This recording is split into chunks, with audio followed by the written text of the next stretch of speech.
In VelocityCore's boardroom, a meticulous financial analyst was about to endure her worst humiliation yet. What started as a quarterly presentation took a shocking turn when CEO Derek Vaughn publicly called her concerns worthless nitpicking. Jessica Miller wasn't your typical startup employee. For 8 months, she had endured systematic abuse while documenting suspicious transactions worth millions. When she discovered the fraud's true scope, she triggered an SEC investigation that would destroy Vaughn's empire. What began as workplace harassment became corporate accountability that changed Silicon Valley forever.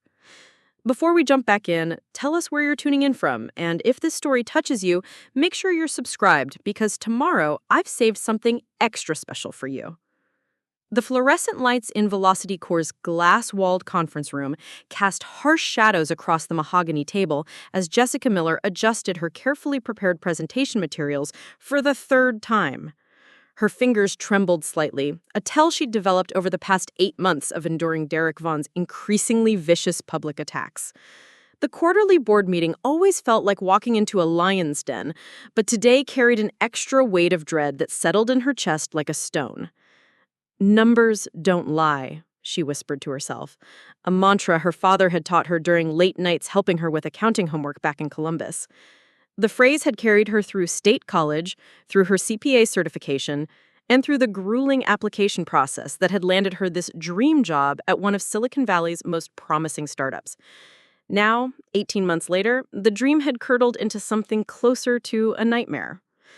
The board members filed in with their usual mix of expensive suits and calculated casual wear, the uniform of venture capitalists who wanted to appear both serious and accessible. Robert Ashworth led the pack, his silver hair perfectly styled, his handshake firm and dismissive when he passed her chair. She'd once respected him, had even harbored naive hopes that he might serve as a mentor. Those hopes had died slowly, death by 1,000 small dismissals and casual undermining of her expertise. Derek Vaughn entered last, as always. Even after months of his abuse, Jess had to admit he commanded attention. Tall and broad-shouldered, with the kind of confident smile that charmed investors at a $47 million in Series A funding. He moved through the room like a man who owned not just the company, but everyone in it. His eyes found hers immediately, and that familiar smirk played at the corners of his mouth. "Jessica," he said, her name dripping with false warmth.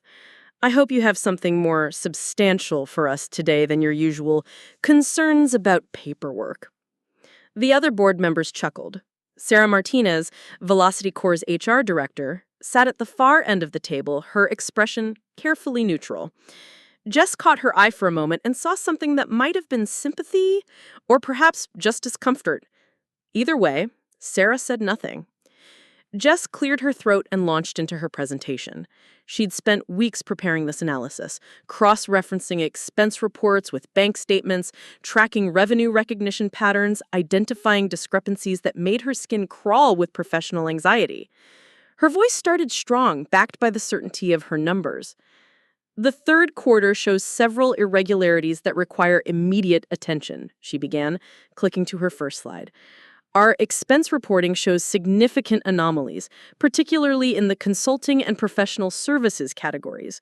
We're seeing payments to entities that don't appear in our vendor management system and revenue recognition patterns that don't align with our stated accounting policies." She watched the faces around the table. Some board members looked genuinely interested, until they caught sight of Vaughn's expression. His smile had turned predatory. "For example," Jess continued, her confidence growing as she delved into the data she knew better than anyone in this room, "we've recognized $2.4 million in revenue from Mid-Valley Solutions in August, but our contract database shows no signed agreements with this entity. Additionally, our consulting expenses have increased by 312% quarter over quarter, with payments to companies that share addresses with, oh, for Christ's sake." Vaughn's interruption cut through her presentation like a blade. Here we go again with Jessica's worthless nitpicking. "Ladies and gentlemen, I present our resident accountant, who clearly doesn't understand how real business works." The room erupted in laughter. Not the polite chuckles of earlier, but genuine amusement at her expense. Jess felt heat rise in her cheeks, but pressed on. Derek, these aren't minor discrepancies. The patterns I'm seeing Suggest what? Exactly. Vaughn leaned forward, his voice taking on the tone of a professor addressing a particularly slow student. That I don't know how to run my own company, that our legal team doesn't understand contract law, that our investors, he gestured to the board members who were still smiling at his performance, have been fooled by some elaborate conspiracy that only you, Jessica Miller from Ohio State, have been clever enough to uncover? The room fell silent. Even the air conditioning seemed to quiet, leaving only the hum of fluorescent lights and the pounding of Jess's heart. She felt exposed, dissected, like a specimen under glass. I'm simply recommending that we investigate these discrepancies, she said quietly. It's my job to. Your job, interrupted Vaughn again, rising from his chair with theatrical flair, is to process numbers, not to question the fundamental operations of a company that's grown 300% in 18 months. Your job is to file reports, not to waste board time with paranoid delusions about accounting conspiracies. Robert Ashworth cleared his throat. Derek's right, Jessica. You seem to be looking for problems where none exist. We have external auditors, we have legal oversight. If there were genuine issues, they'd be caught by people with more institutional experience. The dismissal in his tone felt like a physical blow. Jess gathered her materials with shaking hands, her carefully prepared presentation reduced to worthless paper by the court of startup bravado. Perhaps, Vaughn continued, his voice carrying the mock concern of a parent disciplining a child, you should focus on your actual responsibilities instead of trying to play detective. We need someone who can handle the basics of financial reporting without getting distracted by imaginary problems. Jess stood, her chair scraping against the floor with more force than she'd intended. Every eye in the room was on her, some amused, others uncomfortable, all waiting to see how she'd respond to this latest humiliation. Of course, she managed, her voice barely above a whisper. I'll revise the report. She walked toward the door on unsteady legs, her portfolio clutched against her chest like armor. Behind her, she heard Vaughn's voice return to its practiced charm as he moved on to the next agenda item, her concerns already forgotten. Now then, let's talk about our expansion plans for Q4. The conference room door closed behind her with a soft click that sounded like the end of something she couldn't quite name. Jess stood in the hallway for a long moment, breathing deeply and trying to regain her composure. Around her, the open plan office buzzed with the energy of a successful startup. Developers hunched over multiple monitors, sales teams celebrating closed deals, the ping of Slack notifications creating a technological symphony. None of them knew what had just happened in that conference room. None of them knew that their financial analyst had just been publicly humiliated for trying to do her job. To them, she was just another face in the maze of standing desks and ergonomic chairs. Jess made her way back to her corner desk, her sanctuary in this temple of disruption. She'd arranged it just so. 2 monitors, perfectly aligned, a small plant her mother had sent from Ohio, and a framed photo of her parents at her college graduation. They'd been so proud that day, their daughter, the first in the family to earn a business degree, landing a job in Silicon Valley before she'd even graduated. She sank into her chair and opened her laptop. The presentation slides stared back at her, filled with data that told a story she was apparently not allowed to read aloud. But the numbers were still there, still wrong, still demanding answers that no one wanted to hear. A soft tap on her desk partition made her look up. Jimmy Park stood there, holding 2 cups of coffee, his expression mixing concern with the kind of careful neutrality that had become the default setting for VelocityCore employees. Rough meeting? He asked quietly, setting 1 cup next to her keyboard.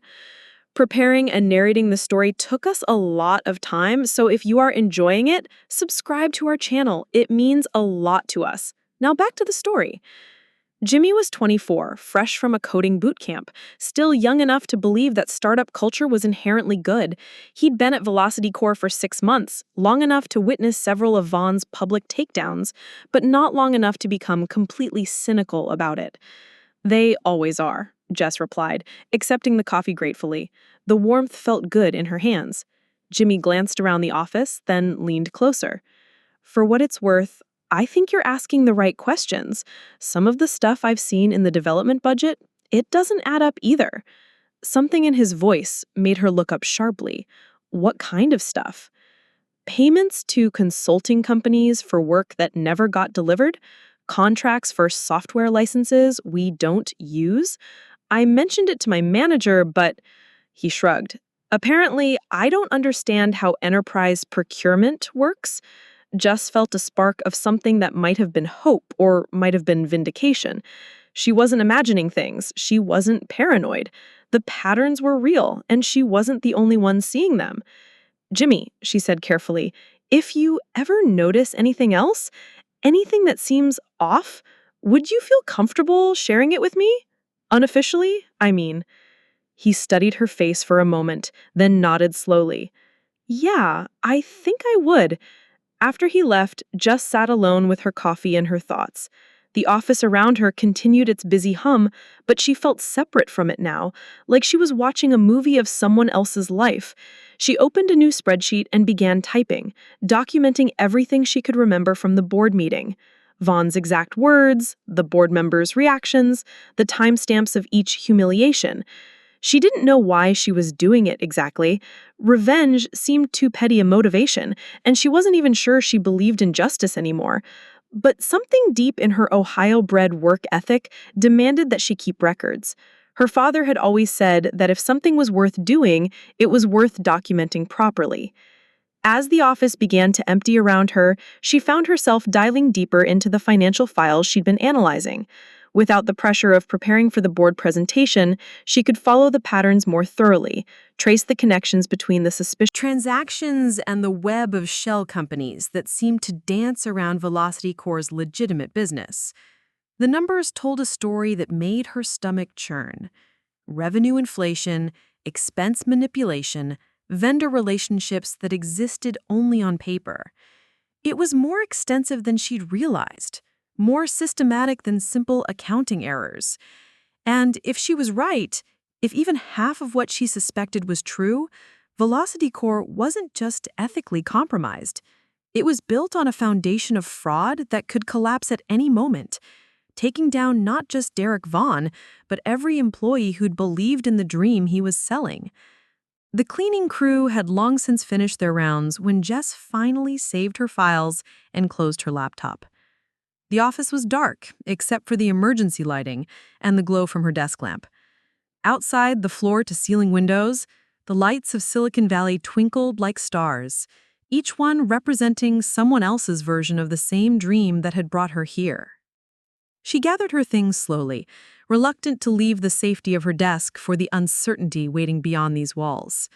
Tomorrow would bring another day of Vaughn's subtle undermining, another day of pretending that the numbers didn't tell the story they were clearly telling. But tonight, alone in the temple of innovation that had become her prison, Jessica Miller made a decision that would change everything. She was going to find out exactly how deep this went, no matter what it cost her.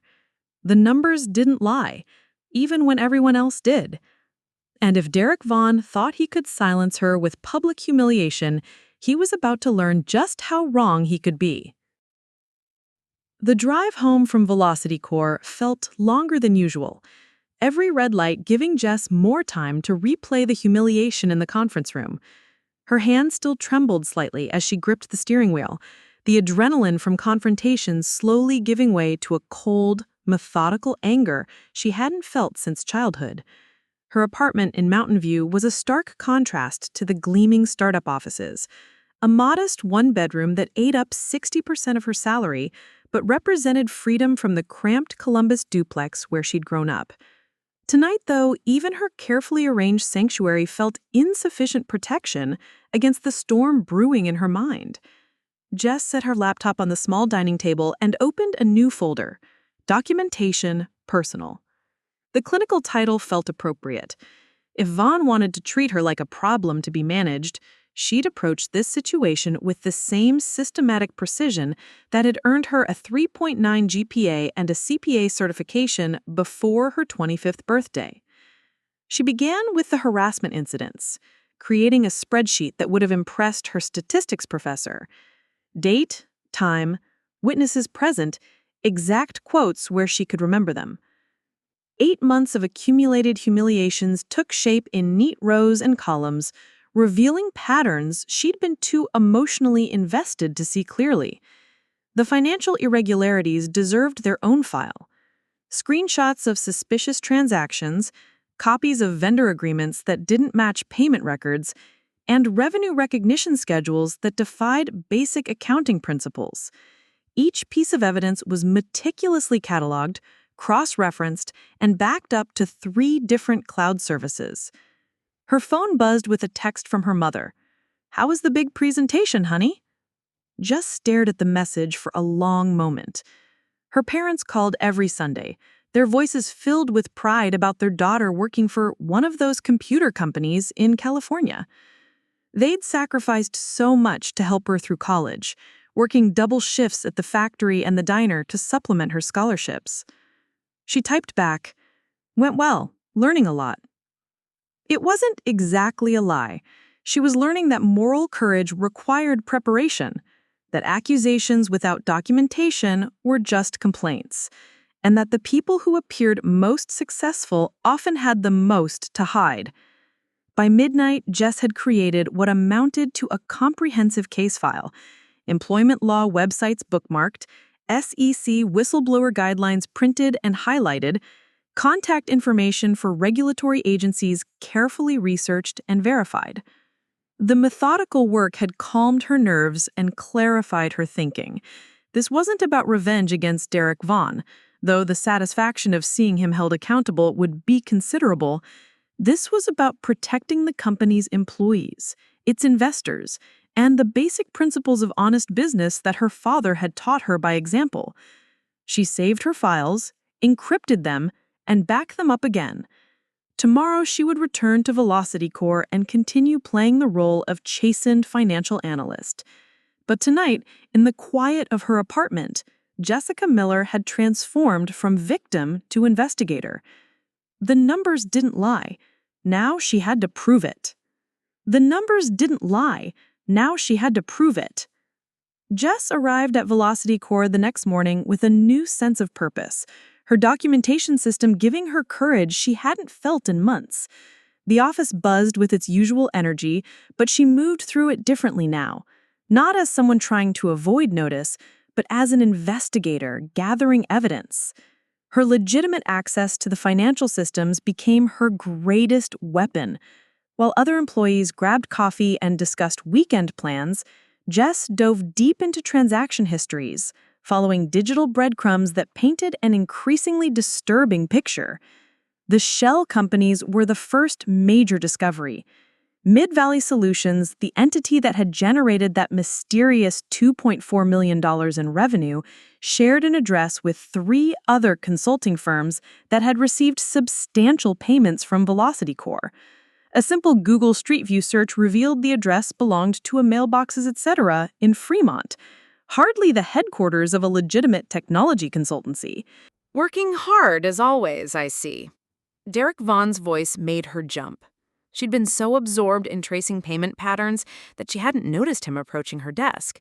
His tone carried that familiar mix of condescension and suspicion that had become the soundtrack to her working life. "Just reviewing the quarterly reconciliations," Jess replied, minimizing her browser window with practiced casualness.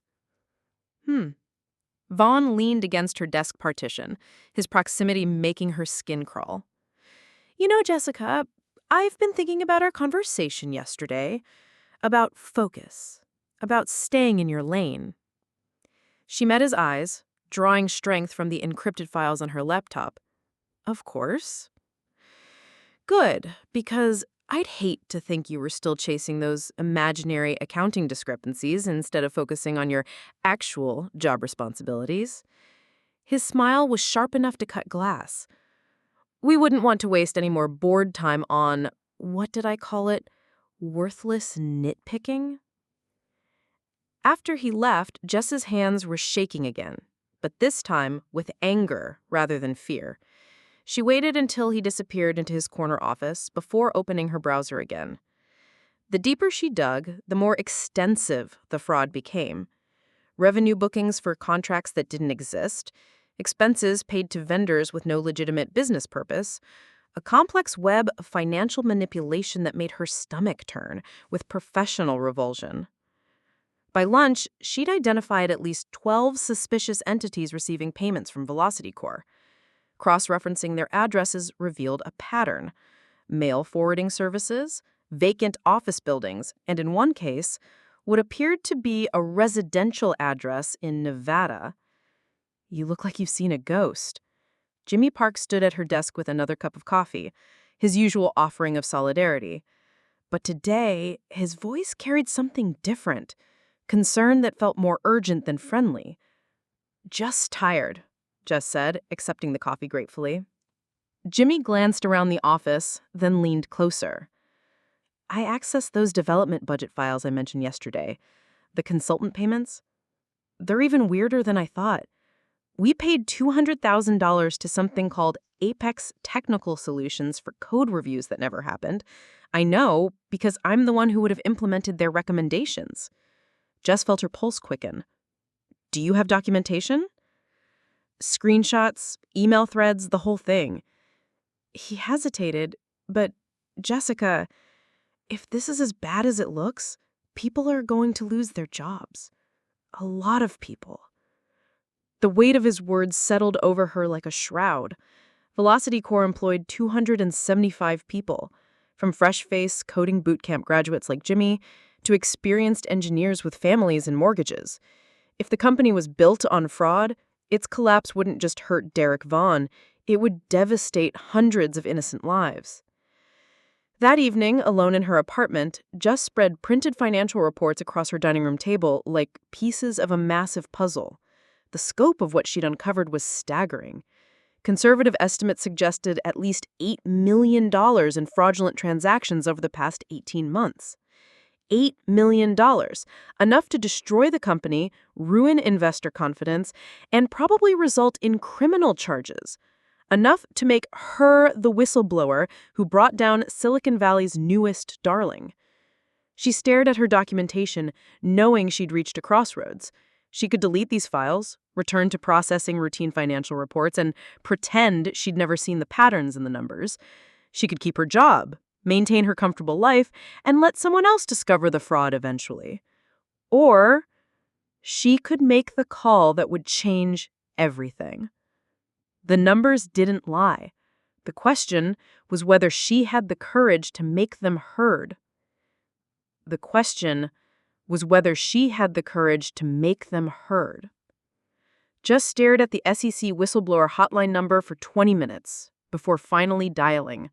Her finger hovered over each digit like she was defusing a bomb, knowing that once she made this call, there would be no going back. Securities and Exchange Commission, Whistleblower Office, this is Eleanor Thornfield. The voice was crisp, professional, with just enough warmth to suggest the person behind it understood the courage required to make this call.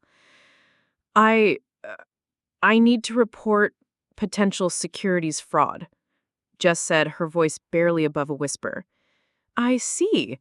Can you tell me your name and the nature of your concerns?" For the next hour, Eleanor Thornfield guided Jess through the basics of whistleblower protection, the investigation process, and what would be required if she decided to move forward. The investigators' questions were precise, but not intimidating, designed to gather information while putting the caller at ease. "What you're describing sounds substantial," Eleanor said, after reviewing Jess's preliminary findings.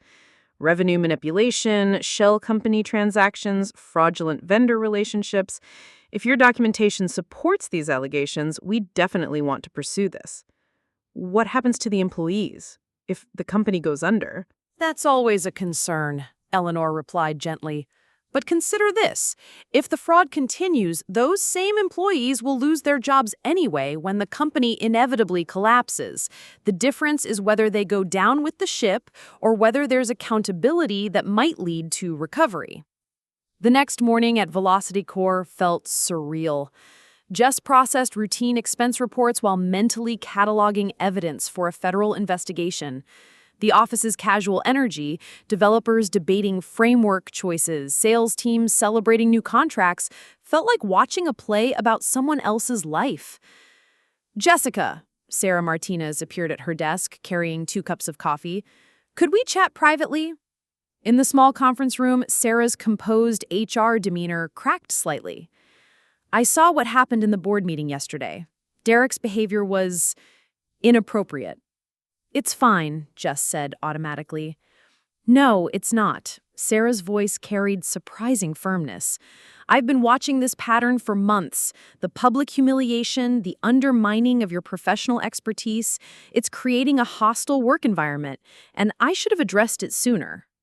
Something in Sarah's tone suggested this conversation was about more than workplace courtesy. "Sarah, can I ask you something? Have you noticed anything unusual about our financial operations?" Sarah was quiet for a long moment. When she spoke, her voice was carefully measured. "I've noticed things that concern me. Vendor relationships that don't seem legitimate, expense patterns that don't match our actual business operations." She paused. "But whenever I've raised questions, I've been told I don't understand the technical aspects of our industry. What if someone were investigating these concerns officially, I mean?" Sarah studied Jess's face intently. "Then I would hope that person knew they weren't alone in their observations, and that they had support from colleagues who care about doing the right thing."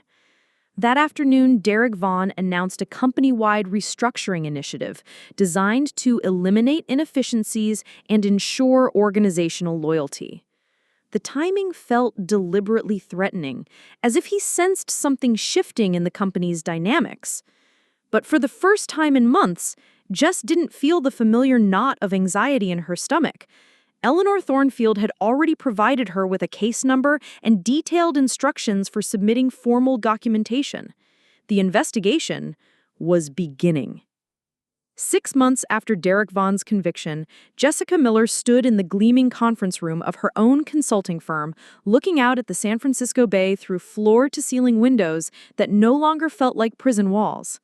The space was smaller than VelocityCore's headquarters, but it belonged to her. Every ethical choice, every carefully vetted client, and every employee hired with values that matched her own. Miller Ethics Consulting had grown faster than she'd anticipated. The whistleblower reward from the SEC, nearly $2 million based on the recovered funds, had provided the startup capital, but word-of-mouth referrals from companies seeking genuine financial integrity consulting had sustained the growth. Corporate boards, rattled by high-profile fraud cases, wanted someone who could spot problems before they became federal investigations. A soft knock on her door interrupted her morning reflection. "Jessica, your 10 o'clock is here." Maria Santos, her assistant and first employee, ushered in a young woman who couldn't have been much older than 25. She moved with the careful posture of someone trying to project confidence while battling internal anxiety, a stance Jess recognized intimately. "Miss Miller, I'm Amanda Chen. Thank you for seeing me." Jess gestured to the comfortable chairs arranged around a small table, deliberately chosen to feel less intimidating than the boardroom setup that had once been her nightmare. "Please, call me Jess, and you mentioned on the phone that you're dealing with some workplace concerns?" Amanda's story unfolded with painful familiarity.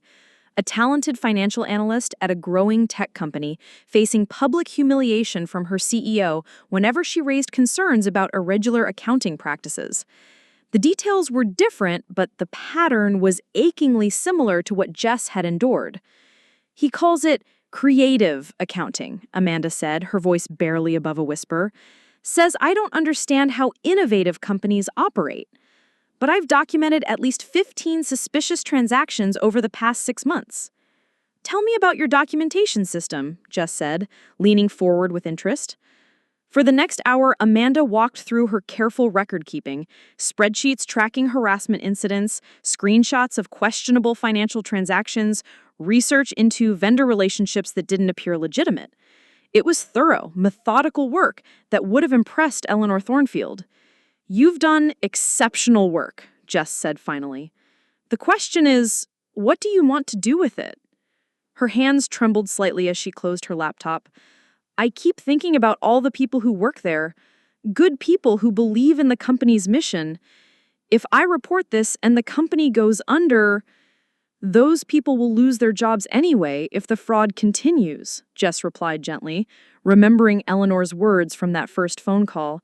"The difference is whether there's accountability that might lead to something better, or whether they go down with the ship that was always going to sink." They talked for another hour about whistleblower protections, the investigation process, and the emotional complexity of choosing justice over comfort.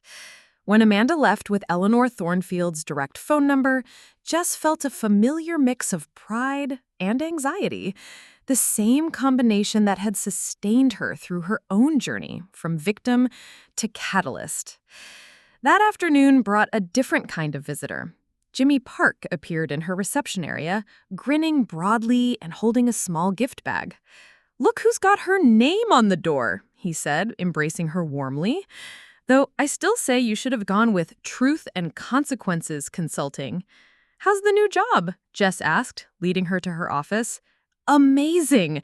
Cloudwise actually lives up to their ethical marketing. Fair wages, transparent finances, and a CEO who doesn't terrorize his employees for sport." Jimmy's expression grew more serious. "I wanted you to know, 3 more people from the old VelocityCore crew have landed at ethical companies. Sarah Martinez is revolutionizing HR practices at a startup in Berkeley, and even some of the board members from other companies have been asking for her insights on preventing toxic cultures." The gift bag contained a framed photo, the entire development team from VelocityCore at Jimmy's farewell party, taken just before the company declared bankruptcy. Despite everything they'd been through, they were smiling. "We all agreed," Jimmy said.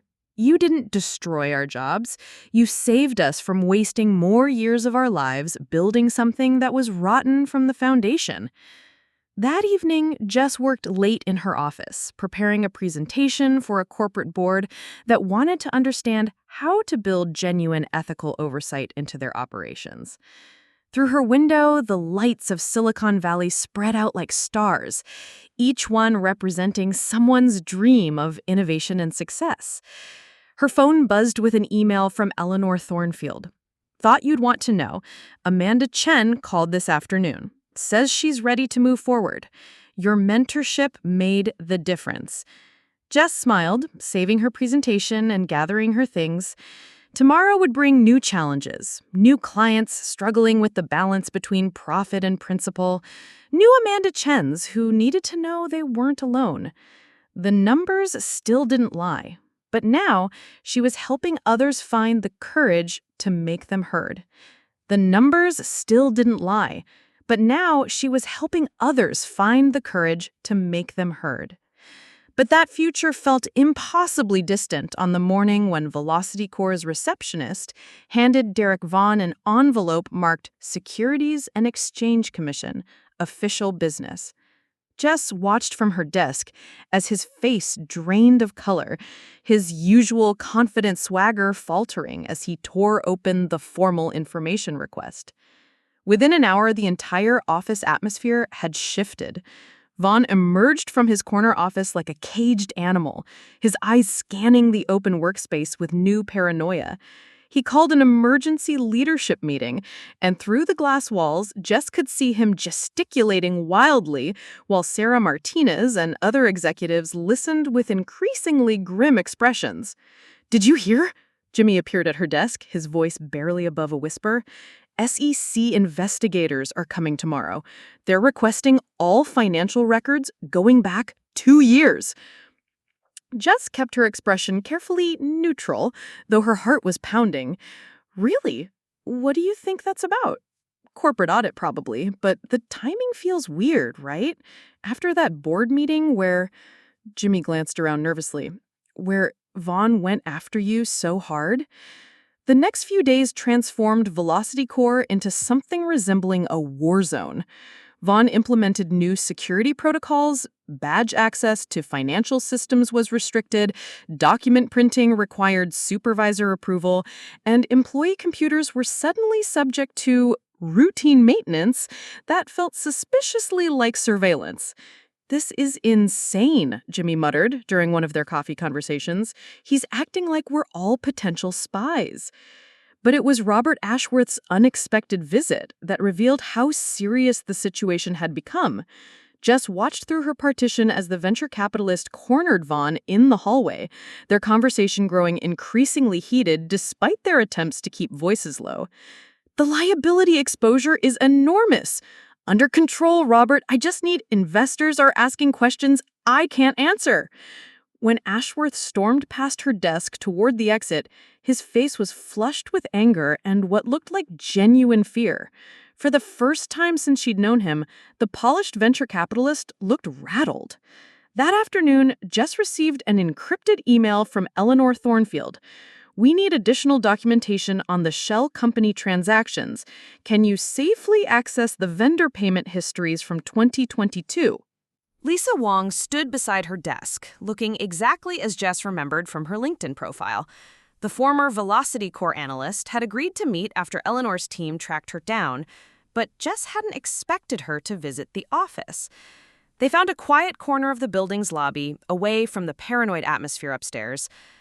"I saw the news about the SEC investigation," Lisa said without preamble, "and I wanted you to know I'm going to testify." Jess felt a surge of gratitude and relief. "Lisa, You don't need to say anything. I should have spoken up when it was happening to me. I told myself I was protecting my career, but really, I was just protecting my comfort zone." Lisa's voice carried a weight of regret. "What he did to you in that board meeting, I've been there. I know exactly how that feels." "It's terrifying," Jess admitted. "Yes, it is. But you know what's more terrifying? Letting him keep doing it to other people." Lisa's expression hardened with resolve. "I have documentation too. Emails, performance reviews where he questioned my competence after I raised concerns. HR complaints that went nowhere." Eleanor Thornfield said it could be crucial for establishing a pattern of retaliation. As they parted ways, Lisa grabbed Jess's hand. "Whatever happens next, you should know, you're not the problem. He is. And it's about time someone held him accountable." That evening, Vaughn sent a company-wide email announcing his commitment to full cooperation with regulatory authorities, while simultaneously implementing new policies that effectively restricted access to the financial systems Jess needed for her legitimate job functions. But his attempts at control were already too late. The investigation had momentum now, and Jess was no longer fighting alone. The breaking point came 3 days later during an emergency all-hands meeting that Vaughn called with less than an hour's notice.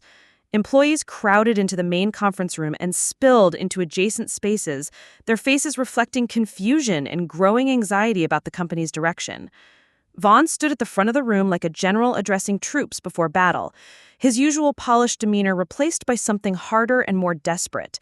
Dark circles under his eyes suggested he hadn't been sleeping, and his typically perfect hair showed signs of nervous running of fingers. "I want to address some rumors that have been circulating," he began, his voice carrying an edge that made several employees shift uncomfortably.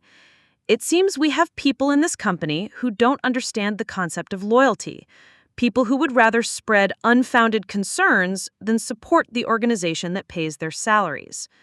Jess felt her stomach clench as his eyes swept the room, pausing deliberately on her face before moving on. "The SEC investigation is routine," Vaughn continued, his tone growing more aggressive. "But what isn't routine is having employees who undermine company morale with paranoid conspiracy theories about accounting irregularities that simply don't exist." The silence in the room was deafening. Jimmy, standing near the back, looked pale as he watched Vaughn's performance with growing alarm. "So let me be crystal clear about something," Vaughn said, his voice rising to address the entire room, while his gaze locked directly onto Jess. Jessica Miller has been spreading false information about this company's financial practices. Her so-called analysis is nothing more than the paranoid delusions of someone who fundamentally misunderstands how innovative businesses operate. The attack was so direct, so vicious, that several employees actually gasped. Sarah Martinez, standing along the sidewall, began typing rapidly on her phone, documenting everything in real time. Jess felt the familiar heat of humiliation rising in her cheeks, but something had changed since that first board meeting. The documentation files on her laptop, Eleanor Thornfield's encouraging voice, Lisa Wong's courage, they all combined to create a strength she hadn't known she possessed. She stood up slowly, her chair scraping against the floor in the sudden quiet. "Derek, the financial irregularities I've documented are real. The shell companies, the fraudulent vendor payments, the revenue manipulation, all of it is supported by documentation that I've provided to the appropriate authorities." The room erupted in shocked murmurs. Vaughn's face went white, then flushed red with rage. "You have no idea what you're talking about," he snarled. "I have $8 million in suspicious transactions that say otherwise. And I have witnesses who can verify that you've been retaliating against employees who raise legitimate concerns about financial improprieties." Jimmy stepped forward from the back of the room. "She's right. I've seen the development budget discrepancies myself." Two other employees nodded in agreement, their courage building on each other's. Sarah Martinez continued documenting everything, her expression grim with professional determination. Vaughn looked around the room at faces that were no longer friendly, no longer intimidated. His empire of charm and fear was crumbling in real time. "Get out," he whispered to Jess. "No," she replied firmly. "I work here, and I'm going to keep doing my job until someone with actual authority tells me otherwise." For the first time in months, Derek Vaughn had nothing to say. For the first time in months, Derek Vaughn had nothing to say.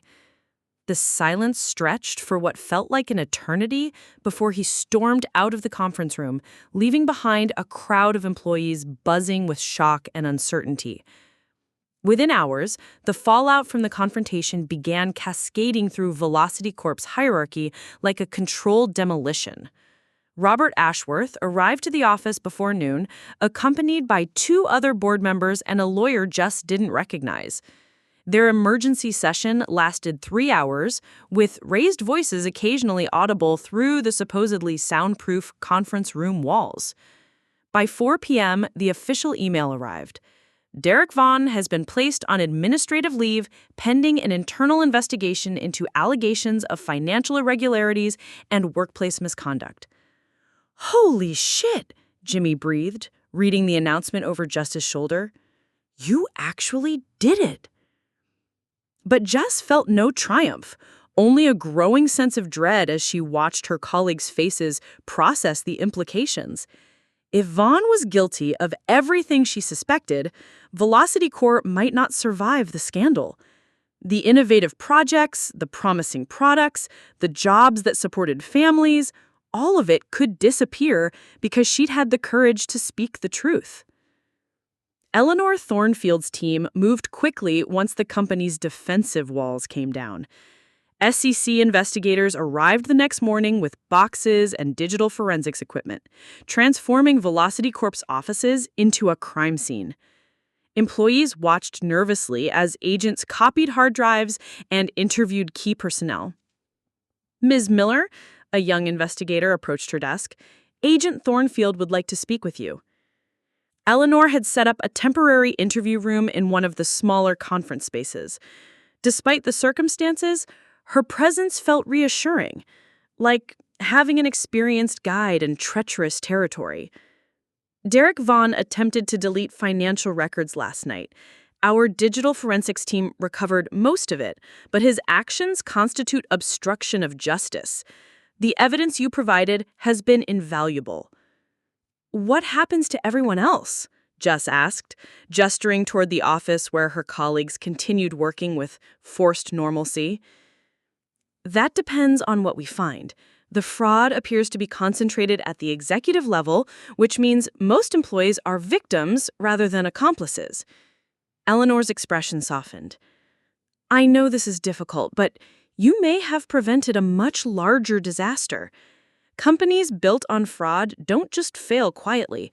They usually take investors, vendors, and employees down with them.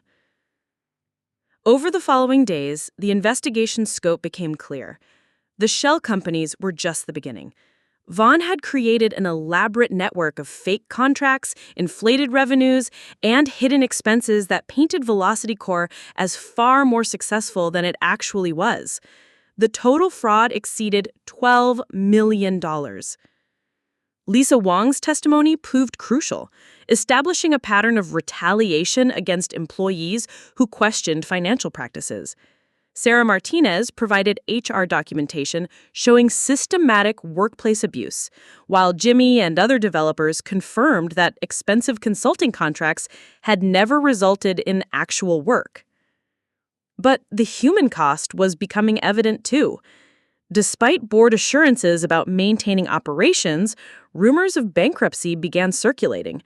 Key clients started demanding contract reviews.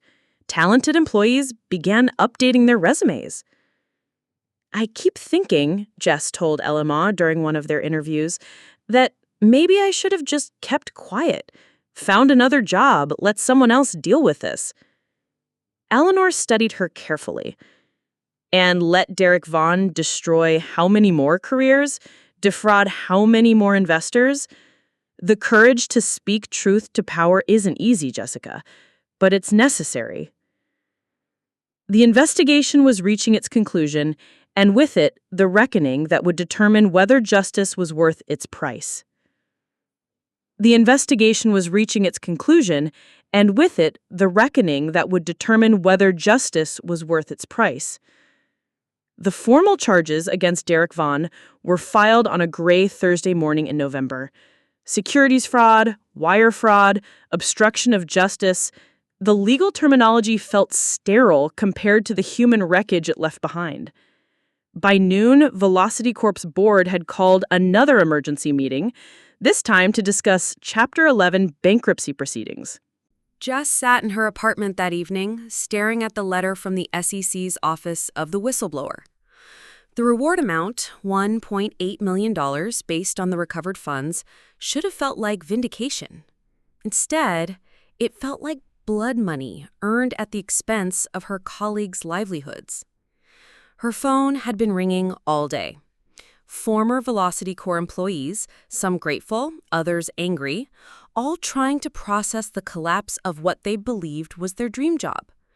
The conversations blurred together into a symphony of confusion and hurt.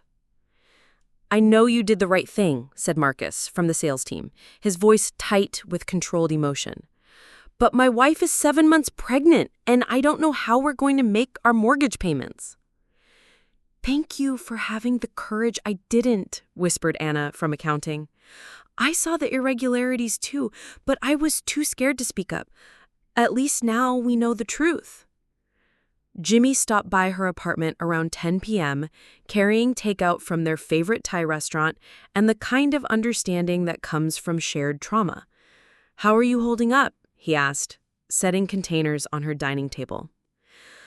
"I keep wondering if there was another way. Some path where Vaughn faced consequences, but everyone else didn't lose their jobs."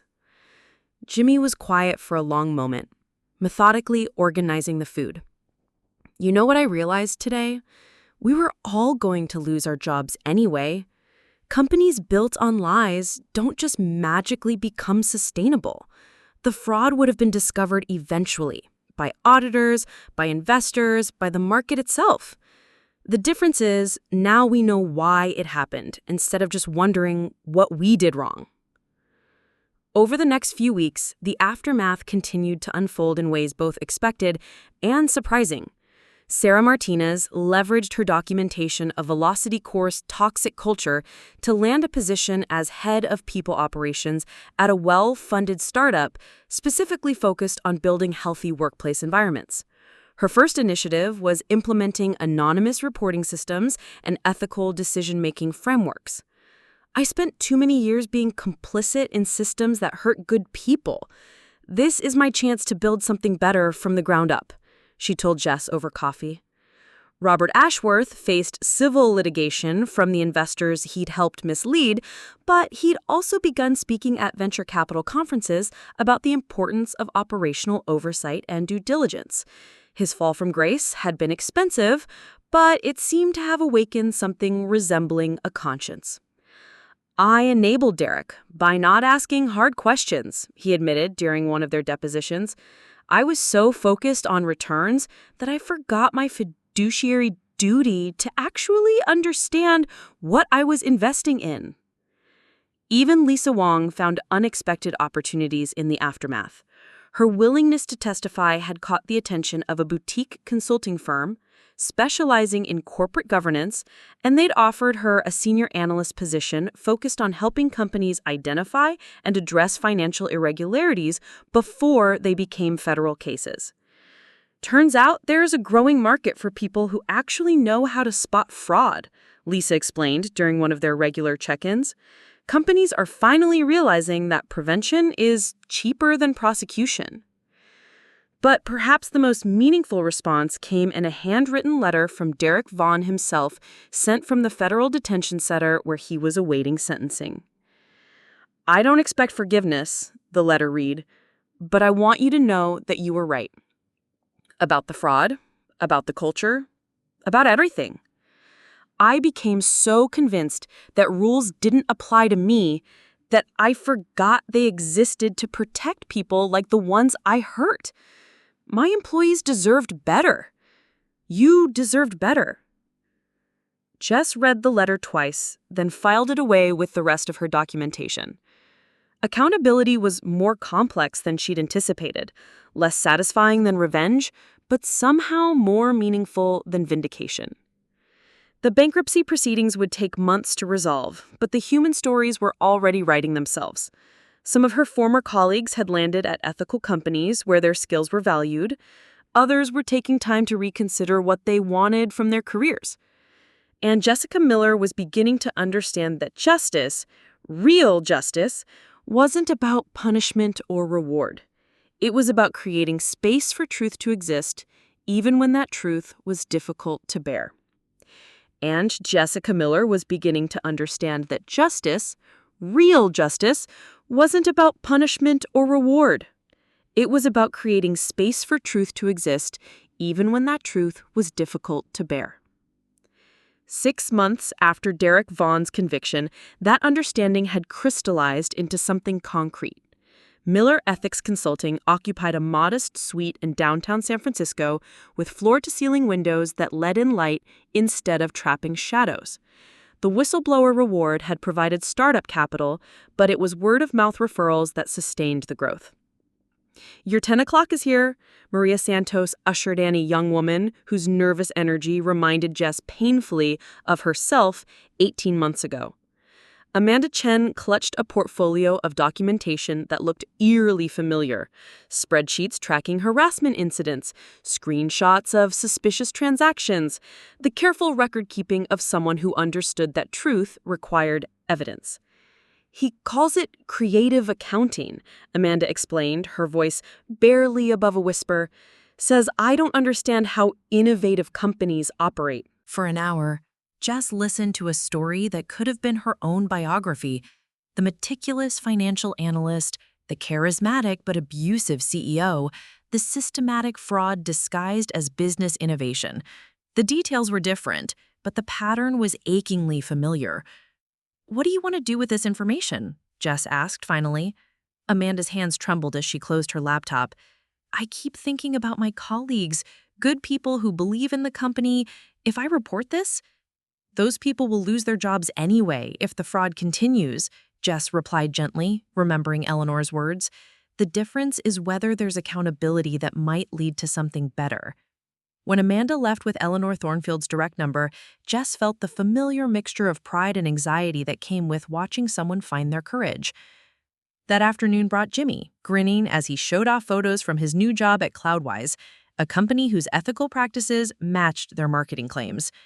3 more VelocityCore alumni landed at good companies this month.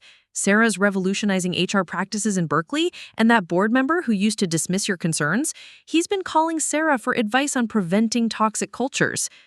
That evening, working late in her office, Jess prepared a presentation for a corporate board seeking genuine ethical oversight.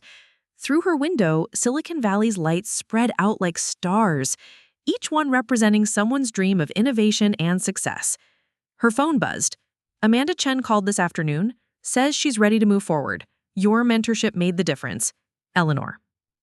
Jess smiled, gathering her things. Tomorrow would bring new challenges, new clients struggling with the balance between profit and principle, new Amanda Chens who needed to know they weren't alone.